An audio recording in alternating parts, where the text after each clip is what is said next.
Dans toutes les propositions en termes de type de conduite de l'arbre, de forme de conduite de l'arbre, nous allons jouer un tout petit peu sur les mots entre volume et gabarit.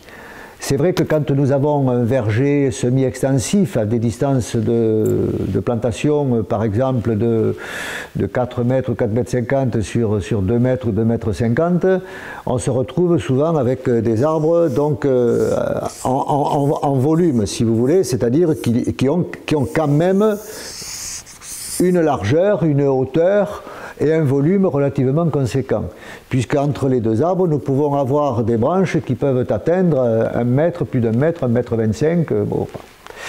En ce qui concerne les plantations en densité, que ce soit avec des petits axes verticaux, que ce soit avec les hautes densités aujourd'hui, à 0,70 m, 0,80 m, nous avons des tout petits arbres qui vont se retrouver, si vous voulez, très près les uns des autres, évidemment.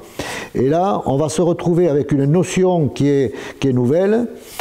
Donc, on va se retrouver avec une notion qui est nouvelle, c'est l'épaisseur de la haie fruitière. C'est-à-dire que on va se retrouver avec un système de haie fruitière où l'arbre, si vous voulez, va devoir rester dans une épaisseur qui va être relativement faible, à savoir certainement de 0,70 m à 1,20 m selon les cas de figure et les variétés et le couple variété-porte-greffe. Donc dans les variétés dans les plantations de densité, nous allons parler plutôt de gabarit, alors que dans des plantations semi-extensives, nous parlerons plutôt de volume. Voilà. Mais en tout état de cause, dans les deux cas de figure, il faudra toujours penser au problème de la porosité à la lumière. En ce qui concerne les deux concepts de volume et de gabarit, dans une notion de volume, la gestion de ce volume, ce sera de créer des branches centrifuges qu'il faudra maîtriser dans leur longueur, et également dans leur propre volume, puisque ce sont des branches qui auront plutôt des branches en trompette, si vous voulez, et où la zone de production sera évidemment dans ce côté-là. Alors que ici, nous aurons des branches centrifuges beaucoup plus faibles, voire dans certains cas de haute densité des branches dites tubes, et dans ce cas-là, il s'agira de maîtriser essentiellement leur longueur, puisque nous allons travailler avec des branches qui auront entre 30 et 50 cm, dans le pire des cas, de longueur. Donc il faudra les raccourcir, même si ce mot ne me plaît pas beaucoup, mais il faudra les raccourcir à un certain endroit au niveau d'une bourse ou d'une fripure, c'est-à-dire le changement d'une année sur l'autre. Donc dans ce cas-là, on aura moins de problèmes, beaucoup moins de problèmes éventuellement de réitération. En ce qui concerne la porosité à la lumière, dans les deux cas, dans ce cas-là, ce sera la distance entre les branches qu'il faudra gérer, à savoir, il y aura véritablement, quand on travaille en volume, 3 lumières, j'allais dire. Il y a la lumière verticale, qui va passer par une espèce de petite cheminée, ou puits de lumière. Et puis ensuite, il y aura la lumière horizontale qui doit passer entre toutes les doigts de la branche, c'est-à-dire qu'il faudra absolument que la lumière passe horizontalement ici, ici et ici. Et il faudra également qu'entre les structures, entre les mains, si vous voulez, les branches centrifuges, il faudra qu'il y ait une lumière également diagonale. Donc lumière verticale, lumière diagonale, lumière horizontale. Donc une fois que vous aurez géré cette distance au niveau des structures, qui n'est en fait que du bon sens, eh bien nous aurons suffisamment de lumière, donc de porosité à la lumière. Je voudrais rajouter une chose, c'est que cette petite cheminée centrale dans un arbre en volume est fondamentale, parce que c'est elle qui va distribuer la lumière au-dessous des branches centrifuges. C'est elle qui va distribuer cette lumière. Donc ça, c'est très très important. En ce qui concerne le système de la haute densité, la gestion de la porosité à la lumière, ce sera essentiellement le nombre de branches. Puisque, au lieu d'avoir 10 à 13 branches sur un axe, par exemple, en volume, nous aurons essentiellement 20 à 25 branches sur une haute densité, donc il faudra gérer cette distance, et de toute façon on va travailler avec des branches comme j'ai dit, de 30 à 50 cm de longueur, donc ça ne sera pas un gros problème pour avoir suffisamment de porosité à la lumière. Il faudra éviter que les branches s'entremêlent les unes avec les autres, de telle manière à créer des genres de buissons. C'est ça le problème. Donc il faudra toujours éviter les zones buissonnantes dans une plantation en haute densité. Donc en fait, dans ce cas-là, il faut bien comprendre les choses, c'est que nous avons l'obligation, entre deux arbres, de parler beaucoup plus de gabarit que de volume d'arbres. C'est-à-dire que le gabarit, on sait très bien qu'à ces distances-là, nous sommes à 1,50 m, 1,60 m en base au sol. Il y a eu un surgreffage, et l'arbre a été monté sur deux axes. Mais les deux axes donc, sont censés être à 0,80 m, même si mathématiquement ils ne le sont pas totalement, puisqu'ils sont inclinés et non pas en U ici. Mais toujours est-il, il nous faut des branches de 40 à 60 cm de longueur, quoi. Alors il faudrait que, au niveau entre les deux arbres, pour des questions d'éclairement, il faudrait pratiquement qu'il y ait comme s'il y avait un coup de cutter, c'est-à-dire que les arbres ne se rejoignent pas. Alors pour cela, c'est extrêmement facile. D'abord, on coupe les grosses branches qui ne sont pas en relation avec le tronc, on les coupe le plus possible à ras, ou pratiquement. Quand on ne veut pas qu'il y ait de départ, on les coupe le plus à ras possible. Quand on veut avoir à ce niveau-là un départ, on laisse un petit chicot, de telle manière que ce diamètre puisse provoquer également deux départs, deux petites branches, que l'on gardera dans l'espace beaucoup plus courte. Donc là on se retrouve, si vous voulez, comme j'ai dit, avec une haie fruitière qui va avoir 70 cm de diamètre pratiquement.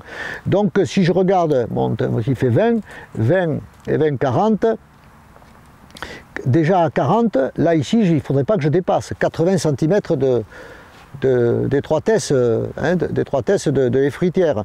Donc on se retrouve avec des petites branches. Donc on peut très bien imaginer la taille de cette manière-là, qui est extrêmement faible. Donc on trouve toujours soit une bourse, soit une fripure pour être à plus ou moins, toujours à la même longueur de branche. Donc là ici on se retrouve, c'est pareil, c'est un diamètre, donc on va tailler ici à la bourse, quoique là il n'y a plus rien, on va tailler à la bourse, on taille à la bourse et on se retrouve avec une branche qui va avoir toujours ce diamètre, et on monte comme ça. On va se retrouver également avec l'obligation, pour des questions de qualité, de tailler toujours la branche qui est dans le sens du rang comme dans l'axe. Ça, on ne viendra pas déroger à la règle. Et puis il faudra petit à petit se retrouver avec une vingtaine de branches sur cet axe-là, mais il faudra enlever toutes les grosses, de telle manière à se retrouver également avec un éclairement extrêmement important de toute cette partie centrale. Ensuite, il est toujours facile de revenir soit sur une bourse, soit sur une fripure pour essayer de faire donc ce petit coup de cutter que je disais tout à l'heure. Donc là, on est bien. Voilà. Quand on parle de renouvellement de branches ici, c'est quoi? C'est de refaire du bois neuf, donc c'est pour refaire du bois neuf. Mais le renouvellement ici, je vais avoir un départ ou deux départs. Ici, je vais avoir peut-être un autre départ, je n'en sais rien. Là, ensuite, je vais en couper une ici ou deux. Je vais couper celle-là, donc j'aurai un autre départ ou deux ici. Je vais couper celle qui va venir ici, peut-être au centre. Pourquoi? Parce que j'ai celle-là et j'ai celle-là. Alors, je peux tailler à la bourse ici, à la bourse là, mais toujours est-il, je vais tailler 4 branches dans l'année, pas plus. Je vais tailler 3 branches. Pour renouveler. Pour les renouveler. Et du coup, je renouvelle parce qu'en fait, il n'y a pas de brindillier couronné. Il y a moins de brindilles couronnées. Et donc du coup, le fait qu'il y ait moins de brindilliers, on va perdre en force à un moment donné. Alors, on va avoir des petits fruits qui vont apparaître. Oui. La notion de brindille couronnée, c'est une question également de vigueur de la variété, parce que là, nous sommes sur une variété qui est relativement faible à ce niveau-là, c'est-à-dire que très très vite sur cette variété, on arrive à la croissance zéro, donc on n'a plus de croissance. Comme j'expliquais tout à l'heure sur l'axe, nous n'avons plus de croissance. Là, ici, on est en croissance zéro, c'est-à-dire que le bourgeon à fruits, il est directement inséré sur la bourse. On n'a plus de brindille couronnée, donc on est dans un système quand même relativement faible. Alors que vous seriez avec une variété vigoureuse, vous auriez de la brindille couronnée même en haute densité. Et du coup, donc si elle fonctionne, on la garde. Donc le nombre de branches à faire sauter tous les ans, c'est entre 2 et 4 quoi. Mais il faut quand même... Pourquoi? Parce qu'on travaille avec des petites branches, c'est-à-dire on travaille avec ce que j'appelle des spaghettis, hein, des branches qui ont moins même de 8 mm. Donc ça c'est, on travaille sur de la haute densité, on va travailler avec des branches qui sont capables de produire entre 2 et 6 fruits. Alors que sur l'axe, on est plus avec des branches qui vont produire entre 5 et 12 fruits, quoi. Voire plus, au fur et à mesure que les arbres avancent. Voilà.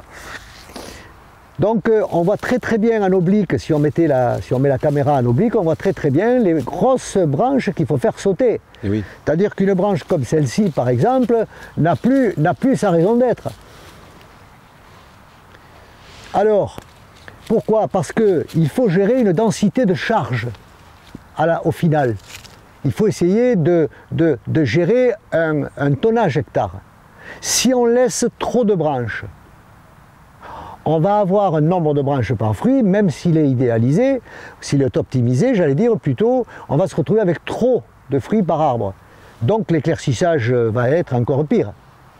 Alors imaginez en bio, quand on est dans ce faciès-là, dans ce cas de figure-là. Donc déjà, enlever les grosses branches, regardez, j'ai 1, 2, 3, 4, 5, 6, 7, 8, 9, 10, 11, 12, 13, 14, 15, 16. En principe, il me faut entre 10, et 13. Sur un axe entre 10 et 13 branches. Et sur ça, et sur du biaxe, sur chaque axe du biaxe, il faudrait entre 15 et 20 petites structures.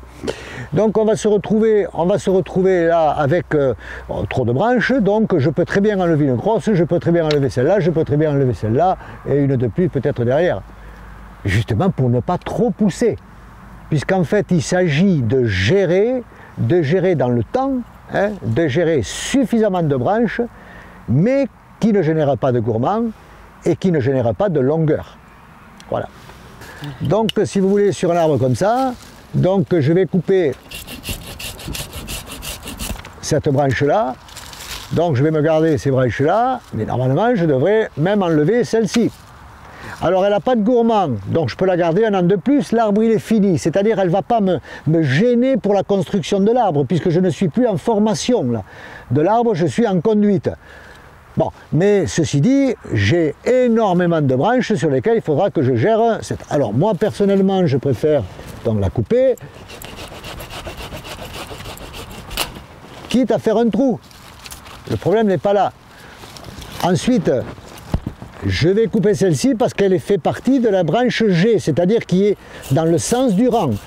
Pour des questions de qualité produit, des questions de lumière, de porosité à la lumière, il faut essayer dans le sens du rang de ne pas garder trop de branches. Et si c'est possible, aucune. Voilà, et on va se retrouver avec des systèmes beaucoup plus éclairés.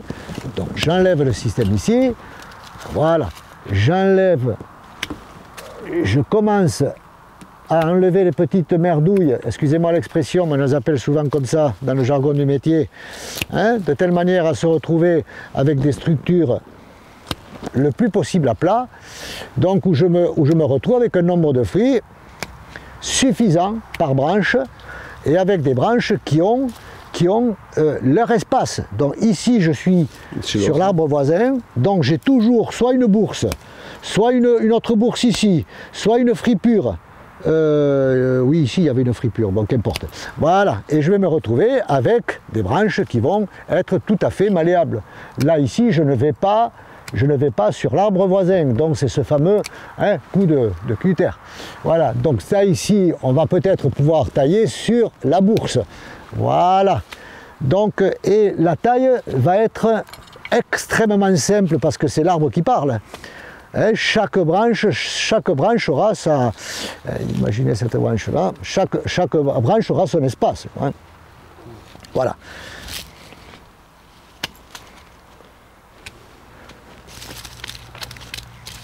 Si je continue entre deux arbres, des branches qui ne servent à rien, voilà, voilà.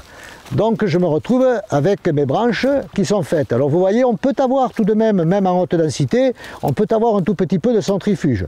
Donc on va essayer de faire passer la lumière entre les structures, puisque tous les boutons sont à fruits. Donc il faut que la lumière passe verticalement, horizontalement et diagonalement. Donc je vais me retrouver avec un système éclairé. Bon, ça c'est pas la peine. Quand vous avez des branches qui ont un 20e ou un 15e ou un 20e de diamètre du tronc, c'est pas la peine de les garder, puisqu'on n'en a plus besoin, étant donné qu'on a suffisamment, en théorie, on a suffisamment de branches pour faire la production. Donc petit à petit, de faire ça, cette petite cheminée, même en haute densité, eh bien, ça nous permettra, si vous voulez, d'avoir cet éclairement. Donc faisons attention de ne pas aller chez le voisin, il y a toujours une bourse ou une fripure où on peut écourter la branche. On enlève dessous et on est dans de la qualité, là. On est dans de la qualité produit. Mais regardez cette branche, elle fait 10, 12 mm, 10 mm, on va produire 8 pommes, 9 pommes, bon, on a suffisamment de boutons. Donc là ici, on va enlever celle-ci, parce qu'il ne faut pas garder de branches qui s'entrecroisent réellement. Là on est dans un cas de figure où on passe en dessous de l'horizontalité, donc on est dans une zone d'affaissement.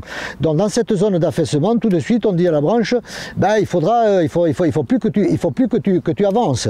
Donc moi ce que je veux, c'est que tu remontes un tout petit peu. Donc derrière une bourse, on taille de telle manière à se retrouver toujours, même si c'est une petite branche centrifuge, de se retrouver tout le temps avec suffisamment de lumière. Et là ici, vous voyez, j'ai la fripure. Pam. Donc en fait, ce que l'on cherche, c'est des petites structures qui se suspendent, si vous voulez, qui se suspendent entre elles, et on en arrive à avoir quelque chose de très très bien nettoyé. Donc le gourmand, c'est pas la peine d'en refaire ici. On a voilà. Et même ici, vous pouvez toujours laisser un fruit si vous voulez. Enfin, pas une obligation. Voilà. Voilà. Et là, on se retrouve avec une taille, en faisant cela sur tous les arbres, on va se retrouver avec une taille de propreté et une taille, si vous voulez, les arbres vont être comme deux frères, quoi.